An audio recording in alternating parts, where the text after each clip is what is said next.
Hello दोस्तों, welcome to my YouTube channel. दोस्तों, आज की वीडियो में हम two types of action words पढ़ेंगे जो कि ट्रांजिटिव और इनट्रांजिटिव वर्ब्स। ये एक वर्ब की टाइप है जो कि काफ़ी स्टूडेंट्स को कंफ्यूज करती है कि उनको पता नहीं चलता कि कौन जो सेंटेंस में वर्ब यूज़ होता है वो इधर ट्रांजिटिव है और इनट्रांजिटिव है। तो आज की वीडियो में हम इसको पढ़ेंगे और मैं आपको इसकी ट्रिक्स बताऊंगा कि कैसे आपको पता चलेगा कि जो सेंटेंस में वर्ब यूज़ किया गया है वो ट्रांजिटिव है या फिर इनट्रांजिटिव है। तो चलें स्टार्ट करते हैं। फिर ट्रांजिटिव और इनट्रांजिटिव स्टार्ट करने से पहले जस्ट हम बेसिक ओवरव्यू ले लेते हैं कि वर्ब क्या होता है। वर्ब जो है एक स्टेट और एक्शन शो करता है किसी नाउन और प्रोनाउन का। For example run, jump, eat, play, ये सारे क्या है, एक्शन वर्ड्स हैं। इस, एम, आर, वाज, वर जो है ये स्टेट ऑफ द वर्ब है। इसमें क्योंकि एक्शन जो है वो डिनोट नहीं होता। Like I am a student, तो इसमें कोई एक्शन नहीं है, it is just a state. I was ill, तो इसमें भी कोई एक्शन नहीं है, वो एक स्टेट बता रहा है, हालत बता रहा है कि मैं क्या था, बीमार था। अब चलें स्टार्ट करते हैं फिर कि ट्रांजिटिव वर्ब क्या होता है। ये एक ऐसा वर्ब होता है जिसमें जो नाउन है या प्रोनाउन है उसको ऑब्जेक्ट की जो है ज़रूरत पड़ती है। इसको अगर हम सिंपल बात करें कि ट्रांजिटिव वर्ब्स जो हैं वो व्हाट और वोम का आंसर देते हैं। For example she kicks the ball.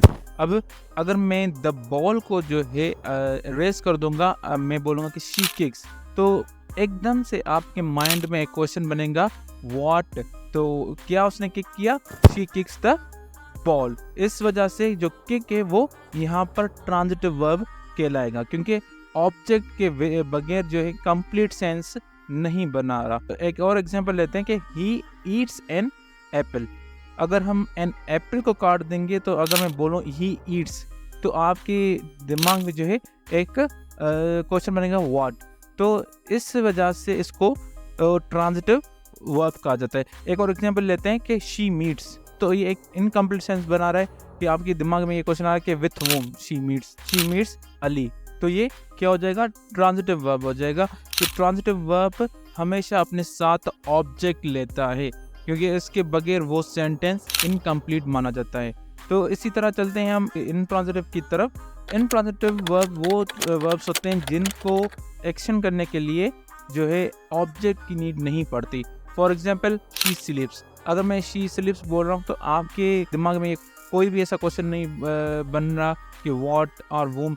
तो इस वजह से जो स्लीप से यहाँ पर वो इनट्रांजिटिव का काम कर रहा है, क्योंकि इसमें जो है ऑब्जेक्ट की नीड नहीं है। शी स्लीप्स ये एक कंप्लीट सेंस बना रहा है। एक और एग्जांपल ले लेते हैं कि ही रन्स, तो यहाँ पर भी एक कंप्लीट सेंस बना रहा है, तो इसमें जो है ऑब्जेक्ट की जो है नीड नहीं है। तो हम कह सकते हैं कि इनट्रांजिटिव वर्ब्स जो है व्हाट और वोम का जवाब नहीं देते, क्योंकि उसमें ऑब्जेक्ट नहीं होता। एक और ट्रिक मैं बता देता हूँ कि कैसे पता चलेगा कि जो वर्ब यूज़ किया गया है सेंटेंस में वो इनट्रांजिटिव है या ट्रांजिटिव है। अगर वर्ब के बाद एकदम से प्रीपोजिशन आ जाता है तो वो हो जाएगा आपका इनट्रांजिटिव वर्ब्स।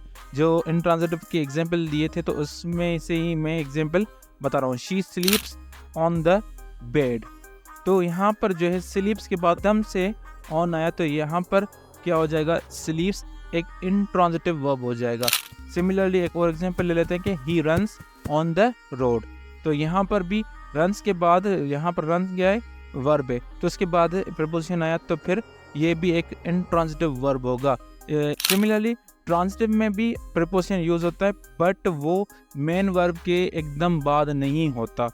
अच्छा, अब प्रीपोजिशन जो है एक ट्रांजिटिव वर्ब के साथ मैं आपको यूज़ करके बताता हूँ, फिर मैं बताऊँगा कि ये किस तरह से ट्रांजिटिव है और वो किस तरह से इनट्रांजिटिव होगा। अब एक एग्जांपल लेते हैं, he sees a squirrel in the park.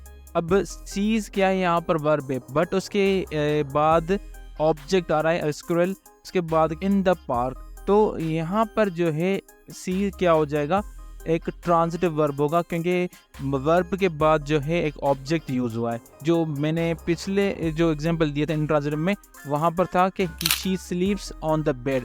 अब स्लीप्स के बाद एकदम से प्रीपोजिशन आ रहा है, that's why स्लीप्स is an intransitive verb. तो ये भी एक ट्रिक है कि आप समझ सकते हैं कि वर्ब जो है इंट्रांजिटिव है या फिर ट्रांजिटिव है। तो एक और ट्रिक बता देता हूँ कि जो इंट्रांजिटिव वर्ब्स के जो हैं पैसिव नहीं बनते, तो अगर जिसका पैसिव ना बने तो वो भी इंट्रांजिटिव कहलाता है, और जिसका पैसिव बने वो ट्रांजिटिव कहलाता है।